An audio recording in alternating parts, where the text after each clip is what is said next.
अस्सलाम वालेकुम RBS business research academy मां तव्हां सभिनी खे भली कार चवां थो। अॼु हिन वीडियो लेक्चर नंबर 16 में हिकु अहम जेका थ्योरिटिकल शयूं डिस्कस कंदासीं। जीअं त हिन वक़्तु असां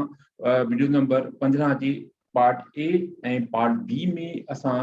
जेका स्ट्रक्चर मॉडल जेका उनखे असां जेका मैयर कयोसीं, उनजी रिजल्ट्स खे असेस कयोसीं। इन भले खां मुख़्तलिफ़ जेके असांजा रूल ऑफ थंब असांखे मिलिया, सोचुमि त छो न उहो हिकिड़े हंधि ई तव्हांखे हिकिड़ी वीडियो में सॼा तव्हांखे ॿुधाए छॾनि, त जीअं त हमेशह तव्हां इहा यादि रखो। छो जॾहिं बि तव्हां स्ट्रक्चर मॉडल खे तव्हां जेका असेस कंदव त उन लाइ रूल ऑफ थंब असांखे लाज़मी आहिनि। हीअ वीडियो मुकमल तौर ते उन ते आहे त जेका rule of thumb for structure model. अच्छा, हाणे इन हवाले खां जेके असांजा मुख़्तलिफ़ रूल ऑफ जेके असांजा 6 स्टेप्स हुया, उन स्टेप में सभ खां हिकिड़ो पहिरियों आहे त each examine predictor of structure model for collinearity. हाणे असां कोलिनिटी जो जेको तव्हां यादि असां चेक कयोसीं त उन कोलिनिटी में असांजो जेको पहिरियों आहे। अच्छा दोस्तो, रूल ऑफ थंब जे हवाले खां मां ॻाल्हि कंदो हलां त ही रूल ऑफ थंब आहिनि,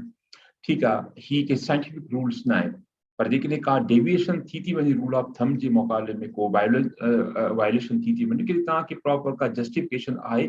त उन का वायलेशन थी वञे, ठीकु आहे, तव्हां उनखे प्रॉपर जस्टिफाई करे सघो था, डेविएशन का वायलेशन खे करे सघो था, त ठीकु आहे, को मसइलो कोन्हे। ही रूल ऑफ थंब आहे, ठीकु आहे न, को एॾो स्ट्रिक्ट हार्ड एंड फास्ट न आहे जीअं नेचुरल साइंस में या फिजिकल साइंस में असां वटि जेके लॉस हूंदा आहिनि उन खां तव्हां हेॾो थी कोन था सघो। हिन में थोरो घणो वक़्तु डेविएशन थी सघंदी, पर वरी बि इहा ॻाल्हि जस्टिफिकेशन तव्हांखे लाज़मी आहे, लॉजिकल रीज़न इन जो लाज़मी हुजणु घुरिजे तव्हां वटि। छो इन बारे खां पहिरियों असांजो जेको तव्हां स्टेप 1 में असांजो असां चेक था कयूं कोलिनिटी। सो कोलिनिटी जे हवाले खां अवां जेको असां चेक कंदा आहियूं VIF जी सां। हाणे VIF जेकॾहिं असांजो आहे त शुड बी हायर देन 0.2, ठीकु आहे। इहो टॉलरेंस जो वैल्यू आहे 0.2 इन खां। जेकॾहिं घटि आहिनि त 0.2 खां, त उन जो मक़सदु आहे त तव्हांजी उन डेटा में किथे न किथे का न का कोलिनिटी आहे, या जेकॾहिं वैल्यू जेको उहो लेस देन 5 हुजे। इन हवाले खां ॿ मूं जेके मैयर ॿुधाया, जेकॾहिं तव्हां सो स्ट्रिक्ट आहियो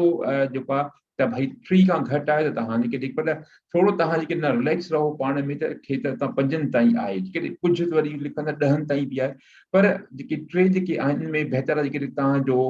VIF जो कंहिं बि इंडिकेटर जो वैल्यू जेको सॉरी हिन में असां कंदा आहियूं कंस्ट्रक्ट जो, जेके कंस्ट्रक्ट जो VIF कंहिंजो बि उहो 5 खां मथे आहे, त उन में उन कंस्ट्रक्ट जे अंदरि कोलिनिटी आहे। उनखे कोलिनिटी खे रिमूव करे तव्हां ॿीहर कमु कंदो। कोलिनिटी जा कहिड़ा इशूज़ आहिनि उहो बि मां पंहिंजे कोई वीडियो में डिस्कस करे चुको आहियां।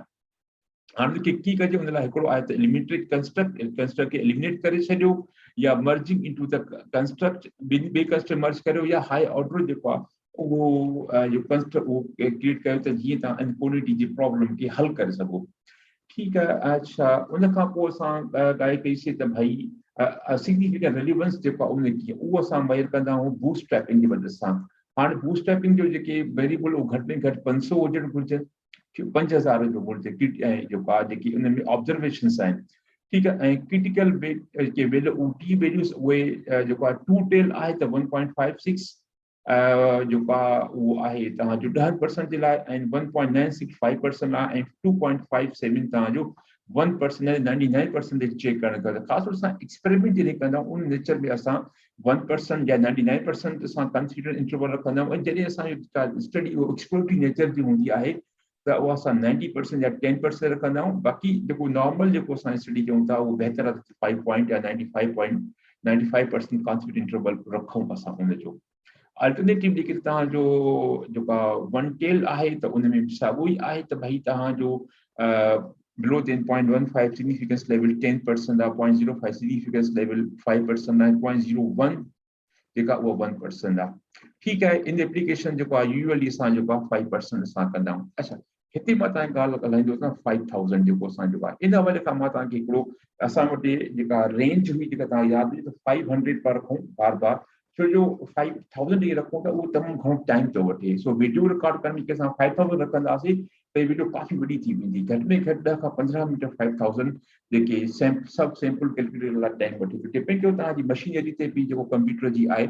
बहरहाल हिकु तरफ़ मां तव्हांखे 2 रिज़ल्ट ॾेखारणु चाहियां थो, हिकिड़ो 500 ते कयो आहे, ॿियो 5000। ॾिसो त फ़र्क़ु केॾो थो अचे, अचो त हिन हवाले खां ॾिसूं। हिन में मूं वर्ड फाइल खोली आहे, इन वर्ड फाइल में असां ॾिसंदासीं त जेकॾहिं असांजो सैंपल साइज़ 500 आहे त पोइ तव्हां ॾिसो था त कंसिडरेंट पी वैल्यूज़ जेके तव्हांजा आहिनि उन मुताबिक़ असां पंहिंजे हाइपोथेसिस खे असां चवंदा आहियूं त ही प्रूव्ड आहिनि या डिसप्रूव्ड आहिनि या सपोर्ट या नॉन सपोर्ट असां पी वैल्यूज़ जेके असांखे वरी बूटस्ट्रैपिंग खां मिलंदा आहिनि लेकिन बूटस्ट्रैपिंग जे असांजो 500 जेकर आहे त तव्हां ॾिसो था त हिन में अक्सर जेके मुंहिंजा हाइपोथेसिस आहिनि उहे रिजेक्टेड आहिनि ठीकु आहे 500 ते पर करे इहो 5000 ते रखूं था त पोइ तव्हां ॾिसो त हिकु ड्रामेटिक चेंज थी अची वञे टी पी वैल्यूज़ 5000 सां तव्हां ॾिसो त अक्सर तव्हांजा उहो सिग्निफिकेंट आहिनि उनजो वैल्यू जेको पी वैल्यू उहो 0.05 खां घटि आहे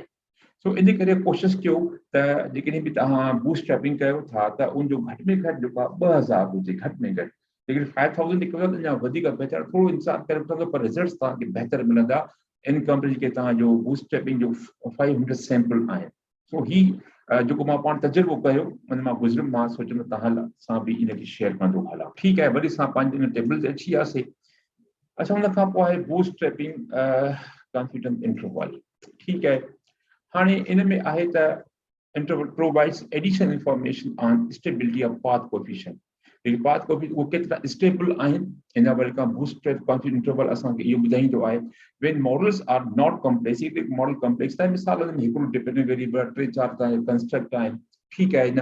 ॿ या 3 कंस्ट्रक्ट टोटल लेकिन 4 या उन खां घटि आहिनि ऐं सिंपल साइज़ बि तव्हांजी नंढी आहे सिंपल नंढी मक़सदु इहो आहे तक़रीबन 100 जे अंदरि या 50 खां घटि त तव्हां 2 दफ़ा बूटस्ट्रैप यूज़ कयो 2 दफ़ा जी बूटस्ट्रैप यूज़ कंदो त मसइलो इहो आहे ॿियो कोई मसइलो न सिर्फ़ु उहो टाइम वठंदो आहे कि टाइम तव्हां एतिरो आहे त 2 दफ़ा बूटस्ट्रैपिंग कंदो त अञा वधीक तव्हांखे स्टेबल कॉन्फिडेंस इंटरवल यानी पी वैल्यू ऐं टी वैल्यूज़ मिलंदा ॿी ॻाल्हि हली पई त आर स्क्वायर जो वैल्यू जेको एडोजीनियस जो हूंदो आहे असांजो उहो 0.75 आहे 0.5 आहे ऐं 0.25 आहे ठीकु आहे जेके असांजो सब्सटेंशनल मॉडरेट ऐं वीक आहे इहो हिते तव्हांजा आर स्क्वायर हिन वैल्यूज़ तव्हां मैच करे तव्हां सम्झी सघो था तव्हांजी आर स्क्वायर सब्सटेंशनल आहे मॉडरेट आहे या वीक आहे ठीकु आहे उन खां पोइ जेके तव्हां कंपेयर करे था मॉडल पाण में त पोइ तव्हां एडजस्टेड आर स्क्वायर इस्तेमालु कयो जॾहिं असां ॾिसो प्रैक्टिकली करियूं पिया त आर स्क्वायर मिली उनजे भरिसां हिकिड़ो ॿियो कॉलम हुयो त हिते बि ॾिसी रहिया आहियो त एडजस्टेड आर स्क्वायर जो कॉलम आहे इन में तव्हांजो हिकु तरफ़ आर आहे ॿी एडजस्टेड हाणे के तव्हां कंपेयर करणु चाहियो था त पोइ एडजस्टेड आर स्क्वायर तव्हां इस्तेमालु कयो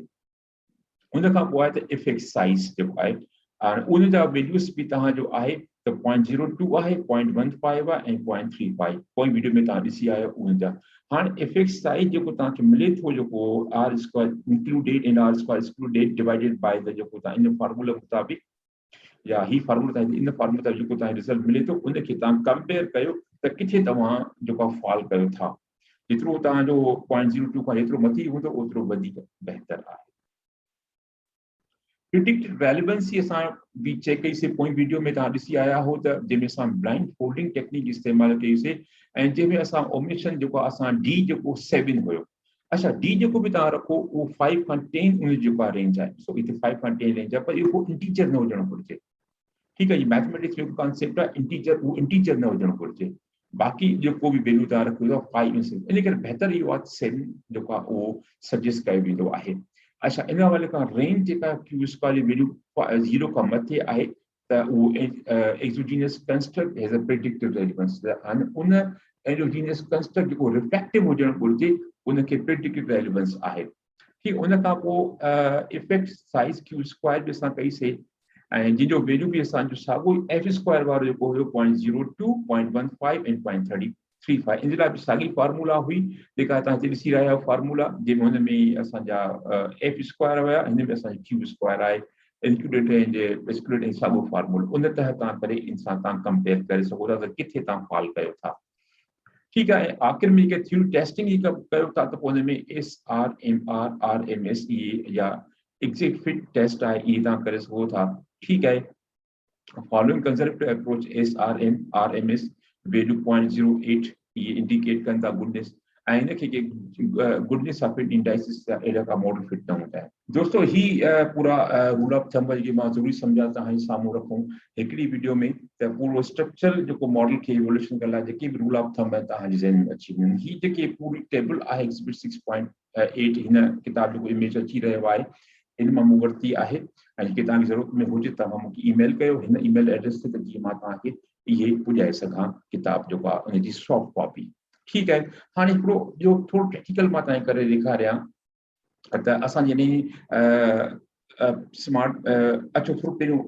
पंहिंजे सॉफ्टवेयर ते हलूं था, उते मां तव्हांखे सम्झायां थो। असां पंहिंजे सॉफ्टवेयर ते अची वियासीं। हाणे असां वटि हिते जेके ॿ शयूं मिलनि थियूं, PLS एल्गोरिथम ऐं ॿियो कंसिस्टेंट PLS एल्गोरिथम। ही ॿ शयूं आहिनि। असां PLS एल्गोरिथम मां ॿी रिपीट कनि, जॾहिं असां वटि सभु फॉर्मेटिव हुजनि असां PLS एल्गोरिथम रन कंदा, जॾहिं असां वटि सभु रिफ्लेक्टिव हुजनि या मिक्सचर हुजे, कुझु फॉर्मेटिव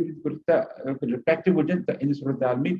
कंसिस्टेंट PLS एल्गोरिथम मिलंदा। हाणे ॿिन्ही जो थोरो मां तव्हांखे डेमो कराए ॾेखारे ॾिसो त केॾो रिज़ल्ट में फ़र्क़ु थो अचे जेकॾहिं तव्हां ईअं कयो था। अचो त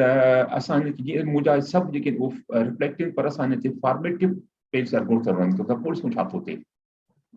ठीकु आहे, एवरीथिंग कैलकुलेशंस। त हिते तव्हां पाथ ॾिसो था, जीअं पाथ आहिनि, तव्हां इहे यादि रखो। अच्छा, हाणे तव्हांखे ॾिसो था त हिते असांखे R स्क्वायर जेका असांजो R स्क्वायर जो वैल्यू आहे उहो आहे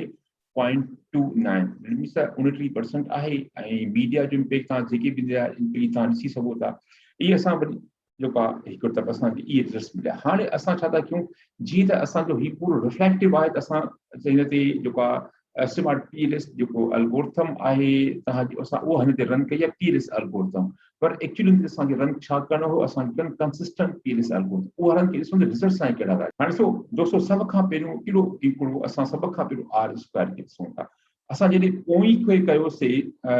स्मार्ट PLS एल्गोरिथम सां, उन वक़्तु R स्क्वायर 0.298 हुयो। जॾहिं असां हिनखे सही तरीक़े सां कंसिस्टेंट स्मार्ट PLS हयूंसीं, त पोइ ॾिसो असांजो 0.44 केतिरो वधी वियो असांजो R स्क्वायर। इहो लाज़मी आहे त तव्हां सही टेक्निक तव्हां रन कयो। उन खां TGP जेको असांजो वैल्यू उहो 0.40 हुयो, जेको असांजो 48% यानी 0.49 थी वधी वियो असांजो। ऐं उन मीडिया असांजो 0.007 हुयो, जेको घटिजी वियो 0.001। अच्छा, मीडिया उन वटि रिलेशनशिप पॉज़िटिव, पर हाणे नेगेटिव थी वियो। उन खां पोइ प्राइस जेको असां वटि हुयो उहो हुयो 0.034, ऐं जेको हाणे 0.029 आहे, कुझु घटिजी वियो। ठीकु आहे। ITP उन वटि जेको असां वटि हुयो नेगेटिव हुयो 0.035, हाणे उहो असांजो ITP नेगेटिव 0.041 थी वियो। ऐं असांजो एनवायरमेंटल नॉलेज जेको उन वक़्तु हुयो असांजो 0.234, यानी 23%, उहो 27 थी वियो।